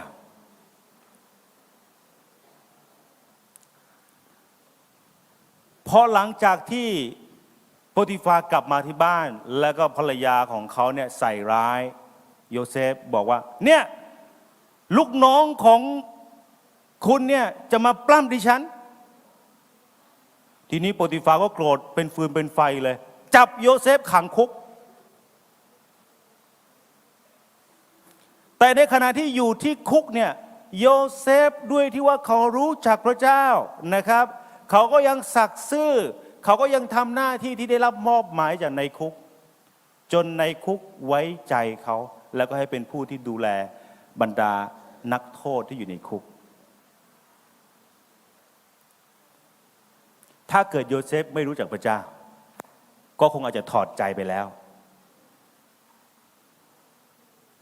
มีขุนนาง2 คนนะครับของฟาโรห์เนี่ยเขาฝันคนแรกเนี่ยเป็นคนที่เชิญจอกเหล้าองุ่นของฟาโรห์อีกคนหนึ่งเนี่ยเป็นคนที่ทำขนมปังให้กับกษัตริย์ฟาโรห์เขาทำผิดอะไรบางอย่างแล้วก็ถูกขังร่วมกับโยเซฟในคุกด้วย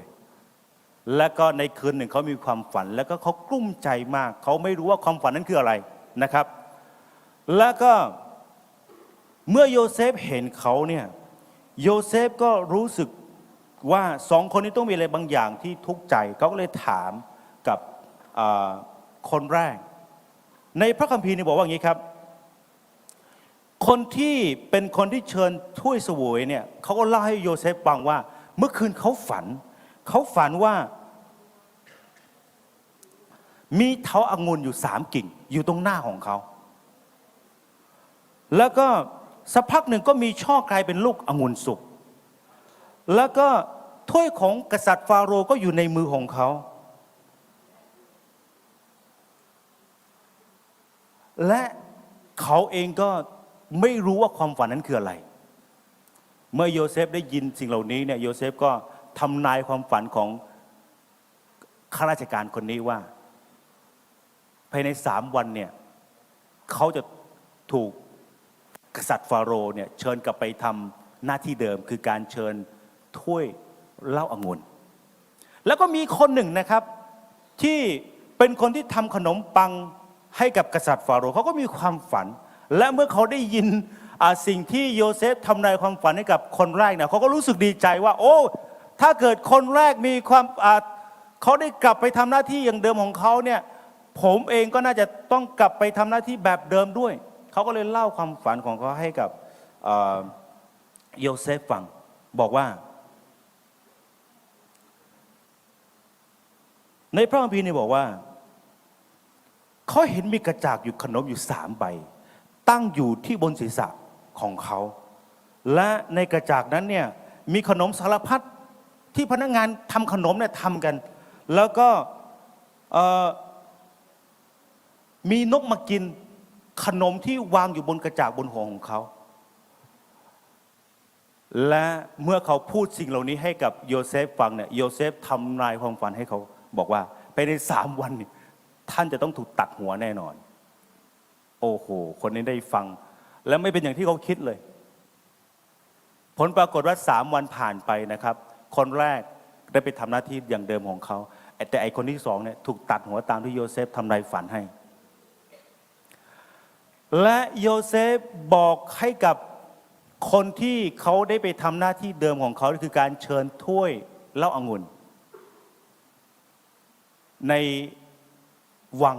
บอกว่าถ้าท่านได้ออกไปนะอย่าลืมผมด้วยนะเพราะว่าผมอยู่นี่มานานแล้วขอให้ท่านระลึกถึงเราด้วยผลปรากฏว่าเมื่อข้าราชบริพารคนนี้เนี่ยกลับไปทำหน้าที่ของเขาแล้วเขาลืมโยเซฟสนิทเลย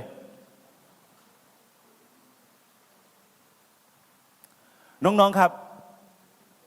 การที่เราจะไปถึงความฝันของเราเนี่ยเรามีอุปสรรคมากมายในชีวิตนะมันไม่ได้โรยด้วยกลีบกุหลาบน้องๆทุกคนที่นี่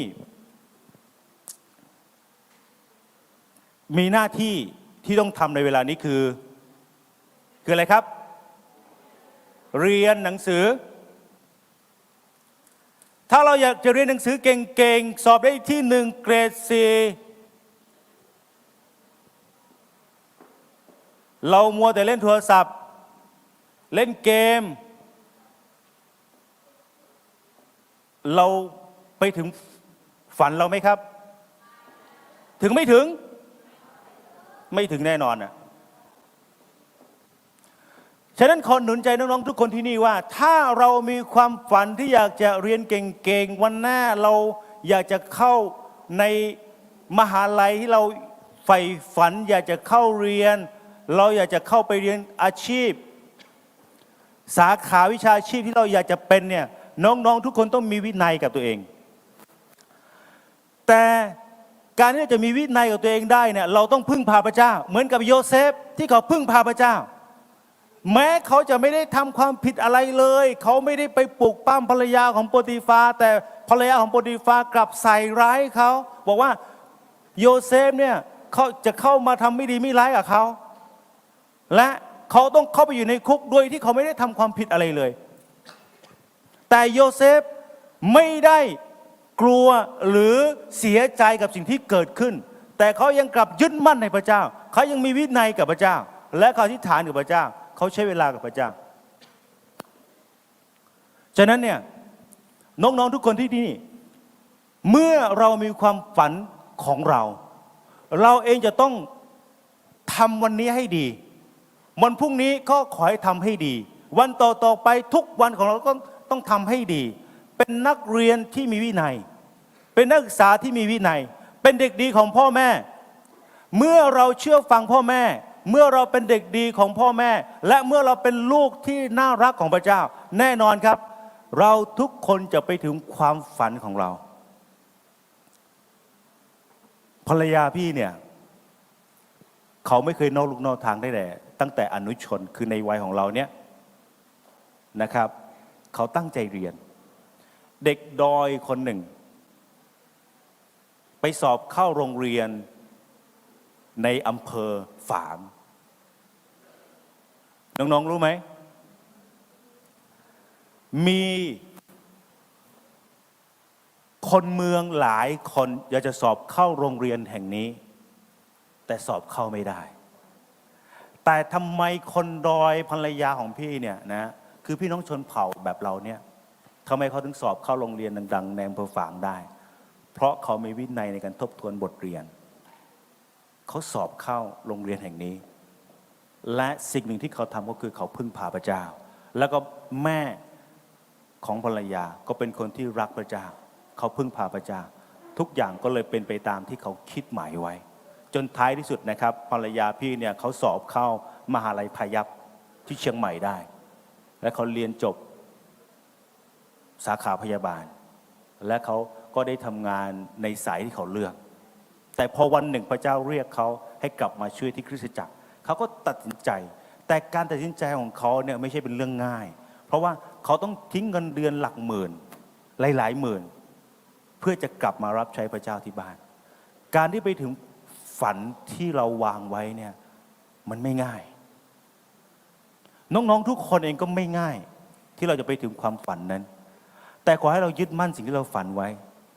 วันนี้น้องๆทุกคนมีความฝันอยากเป็นโน่นนี่นั่นแต่ขอให้เราเลือกที่จะเชื่อฟังพระเจ้าเลือกที่จะติดตามพระเจ้าแล้วก็เลือกที่จะพึ่งพาพระเจ้าแล้วเราจะไปถึงที่ฝั่งที่เราฝันเอาไว้อาเมนไหมครับเราจะมาดูตอนสุดท้ายด้วยกันนะจากบทเรียนของชีวิตของโยเซฟเนี่ยจากที่เขามีความฝันและจากที่เขารู้จักพระเจ้าท้ายที่สุดแล้วชีวิตของโยเซฟจากจุดที่ต่ำสุดคืออยู่ในคุกเป็นนักโทษแต่ช่วงเวลาแค่ข้ามคืนนะครับ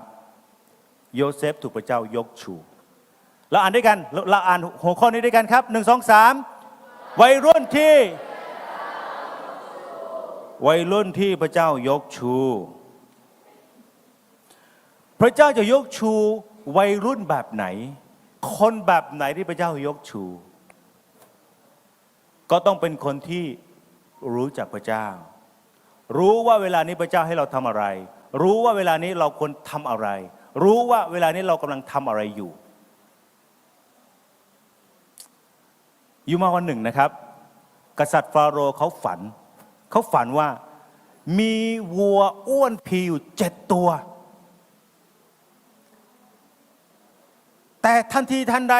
ก็มีวัวผอมแห้งอีก7 ตัวปรากฏขึ้นมาแล้วก็กลืนกินวัวอ้วน7 ตัวเนี่ยหายไปหมดเลยฟาโรห์ก็สะดุ้งตื่นขึ้นมาแล้วก็หลับต่อพอหลับต่อกษัตริย์ฟาโรห์ก็ฝันอีกในความฝันเขาฝันว่ามีรวงข้าวที่เต่งตึงอยู่7 รวงปรากฏขึ้นทันทีทันใดก็มีรวงข้าวอีก7 รวงนะครับที่ผอมแห้งที่ไม่น่าดูกลืนกินรวงข้าว7 รวงนี้ที่เต่งตึงกษัตริย์ฟาโรห์ก็ตื่นขึ้นมาและกษัตริย์ฟาโรห์ก็เรียกพวกโหราจารย์ผู้ทำนายทั้งหลายแหล่เนี่ยเล่าความฝันของเขาให้ฟังว่าเนี่ยเราฝันแบบนี้มันกำลังหมายถึงว่าอะไรไม่มีโหราจารย์คนไหนที่ทำนายฝันของกษัตริย์ฟาโรห์ได้ในตอนนั้นนะครับนักโทษที่เป็นคนเชิญถ้วยเหล้าองุ่นให้กับกษัตริย์ฟาโรห์เนี่ยนึกขึ้นมาได้ว่าอ๋อในคุกมีชายยิวคนหนึ่งเขาสามารถทำนายฝันได้ เขาก็เลยไปเชิญโยเซฟออกมาจากคุก แล้วก็เล่าความฝันของฟาโรห์เนี่ยให้กับโยเซฟฟัง โยเซฟก็ทำในฝันแบบนี้บอกว่าวัวอ้วนพี7 ตัวคือ7 ปีที่บริบูรณ์ด้วยอาหาร ส่วนวัวผอมให้อีก7 ตัวนั้นคือ7 ปีที่มีการกันดานอาหาร ทั้งสองความฝันนี่เหมือนกันเลยโยเซฟบอกกษัตริย์ฟาโรห์แบบนี้ แล้วก็แนะนำกษัตริย์ฟาโรห์ว่าท่านจะต้องหาคนที่ไว้ใจได้ เพื่อจะสะสมอาหารตลอด7 ปี เพราะหลังจาก7 ปีล่วงไปเนี่ยจะมีการกันดานอาหารเกิดขึ้นอีก7 ปี กษัตริย์ฟาโรห์เมื่อได้ยินแบบนี้นะครับ ก็เลยบอกกับโยเซฟว่าคงไม่มีใครเหมาะไปกว่าโยเซฟแล้วล่ะที่จะทำหน้าที่ในการควบคุมดูแลในการสะสมเสบียงอาหารตลอด7 ปีนี้ กษัตริย์ฟาโรห์ก็เลยตั้งให้โยเซฟเป็นถ้าเปรียบเสมือนประเทศบ้านเราก็คือเป็นนายกรัฐมนตรีที่ปกครองดูแลคนอียิปต์แล้วก็คอยจัดแจงจัดการบริหารเกี่ยวกับเรื่องของการสะสมเสบียงอาหารในยุ้งฉางตลอด7 ปีนั้นเห็นไหมครับจากจุดที่ต่ำสุดเป็นนักโทษอยู่ในคุกดีๆแต่เมื่อถึงวาระเวลาของพระเจ้าพระเจ้าก็นำโยเซฟให้อยู่ในจุดที่สูงสุดในประเทศอียิปต์คือเป็นนายกรัฐมนตรีแค่ช่วงข้ามคืนเดียวน้องๆครับเราได้อะไรจากบทเรียนนี้ขอให้น้องๆทุกคนเนี่ยเดินอยู่ในทางของพระเจ้าอย่างสัตย์ซื่อไปโบสถ์บ้างในวันอาทิตย์ได้ไหมได้ไม่ได้ไม่ได้นะใครตอบไม่ได้เราต้องมีใจสัตย์ซื่อในการที่จะไปโบสถ์นมัสการพระเจ้าทุกสัปดาห์มีส่วนในการรับใช้ตามของประธานของตัวเองเมื่อกี้เราเห็นพี่ๆทีมนมัสการทุกคนเขาร้องเพลงสรรเสริญนมัสการพระเจ้าน้องๆทุกคนที่นี่ก็สามารถทำแบบเดียวกับเขาได้ขอให้เรามีใจรับใช้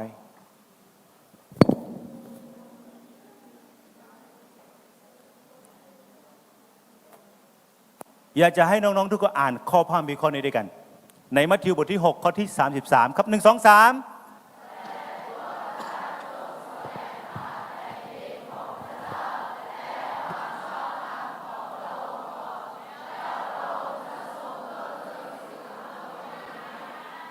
พระคัมภีร์บอกว่าให้เราแสวงหาอะไรครับแผ่นดินของพระเจ้าและความชอบธรรมของพระเจ้าก่อนแล้วพระองค์จะทรงเพิ่มเติมสิ่งที่เราต้องการที่ยังขาดอยู่ไว้ให้หมายความว่าให้เราแสวงหาพระเจ้ามาอันดับ1ในชีวิตของเราแล้วก็สิ่งที่เราจำเป็นเนี่ยพระเจ้าจะเป็นผู้ที่จัดเตรียมไว้ให้กับเราฉะนั้นขอน้องๆทุกคนเนี่ยแสวงหาพระเจ้าอย่างโยเซฟที่แสวงหาพระเจ้าเชื่อฟังพระเจ้าแล้วก็ติดตามพระเจ้าอย่างสัตย์ซื่อรักที่ไม่ผิดหวังสำหรับวัยรุ่นวัยรักคือ1รักจากอะไรครับรักจากพระเจ้าคือรักที่ไม่ผิดหวังแน่นอนขอให้เราแสวงหารักที่มาจากพระเจ้าประการที่2คือรักจากพ่อแม่ของเรารักแท้ไม่มีที่ไหนหรอกครับมีอยู่ในครอบครัวเราเนี่ยคือรักจากพ่อแม่ของเรารักที่ไม่ผิดหวังรักที่3คือรักตัวเองให้มากๆดูแลตัวเองให้ดีๆนะครับอย่าไปเสียน้ำตากับคนที่เขาไม่รักเราใครก็ไม่รู้รักเราจริงหรือเปล่าก็ไม่รู้แต่ให้เรารักพ่อแม่ของเรารักตัวเองให้มากๆนะครับสุดท้ายคือขอให้เราเป็นคนที่รักพระเจ้าหัวข้อวันนี้คืออะไรครับวัยรุ่น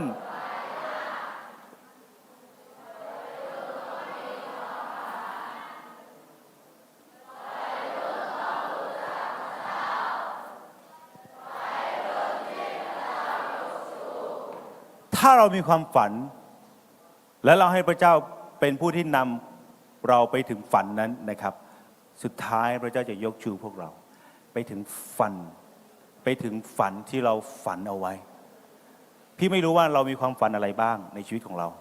แต่ขอให้พระเจ้าเป็นผู้ที่นำเราในการที่จะไปถึงความฝันของเราที่เราฝันเอาไว้นะครับ เราจะอ่านในพระคัมภีร์ข้อนี้ด้วยกันครับ ในยอห์นบทที่1ข้อ12 1 2 3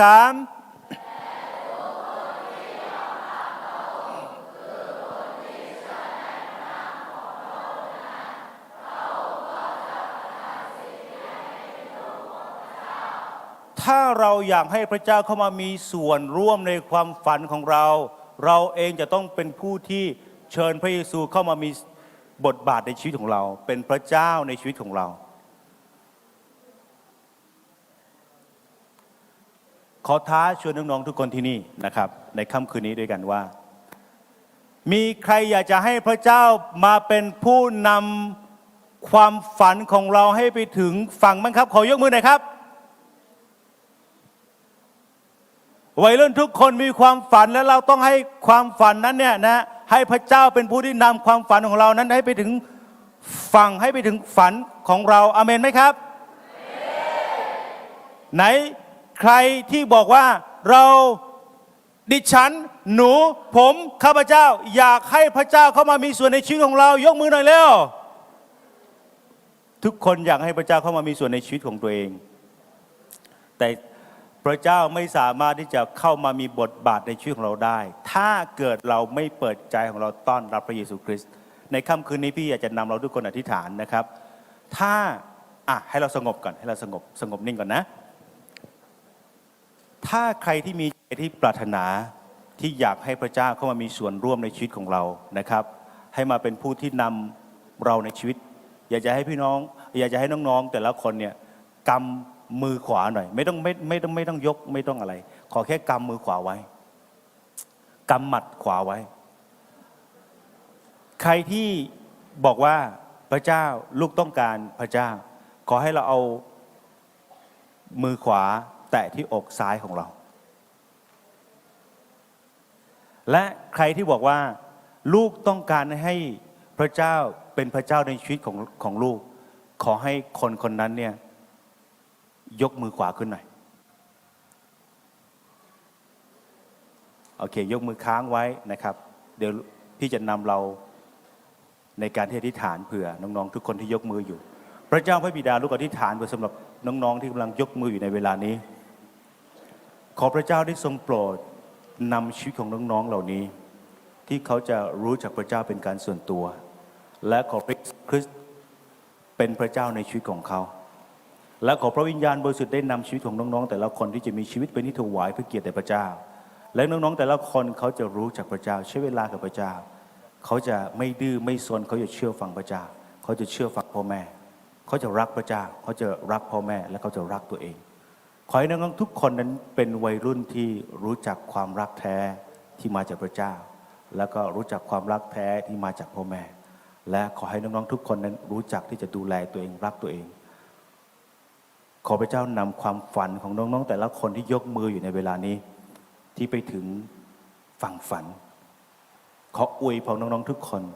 ที่จะเป็นคนงานที่ใช้ได้ในวันที่เขาเติบโตเป็นผู้ใหญ่และขออวยพรน้องๆแต่ละคนนั้นที่จะเป็นผู้ที่แสวงหาพระเจ้าตลอดเวลาจึงอธิษฐานต่อพระเจ้าด้วยความเชื่อในพระนามของพระเยซูคริสต์เจ้าอาเมนขอบคุณครับขอพระเจ้าอวยพรครับขอบคุณค่ะขอบคุณมากๆเลยนะคะที่มาหนุนใจกับวัยรุ่นของเรานะคะเรามีของเล็กๆน้อยๆที่จะให้อาจารย์ด้วยค่ะขอบคุณมากๆค่ะกล้อง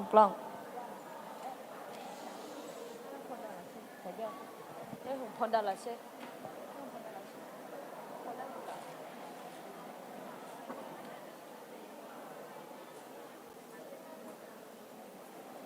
ฮัลโหลง่วงกันหรือยังคะดีไหมคะอาจารย์สอนดีไหมดีค่ะ โอเคโมล่าเอาเถอะมาโมล่าจริงอ่ะซุ่มไหนเนี่ยไหมล่ะซุ่มไหนเนี่ยไหมอ่ะแต่น้ำใช่ซุ่มเนี่ยไม่สิล่ะซุ่มสิมันก็น่าทุกคนหน้าแบบเปิดเดี๋ยวอีทีหน้าก็แบบพรถ่ายหุ่นแบบ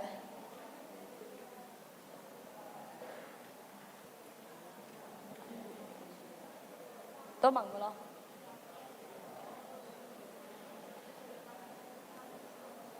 ท่านหน้าแบบงาแชทกับบ้าโอเคแฮ่พี่เดินถ่ายรูปเห็นไหมคะพี่ดาวิดเดินถ่ายรูปเห็นไหมเห็นหรือเปล่า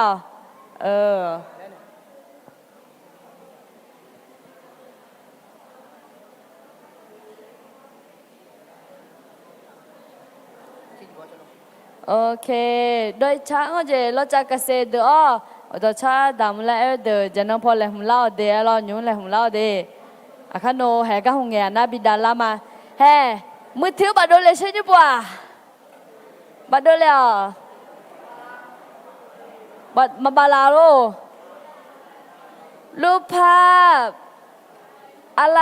ก็แล้วแต่ของที่เกี่ยวกับค่ายเนี่ยเพจหูไปในยุคใดเลยลองไปเซิร์ชดูนะคะไอ้น้องเกมมือกะไอ้น้องนุ่มอายุดังสิพี่ดาวิดเท่านั้นพี่แซมคืนนี้ยุดามาเจอแล้วชัวร์ไม่ผิดยุ่งอะไรอย่าคุยกันหรอลองดูนะคะ AOF อาจจะลังยุด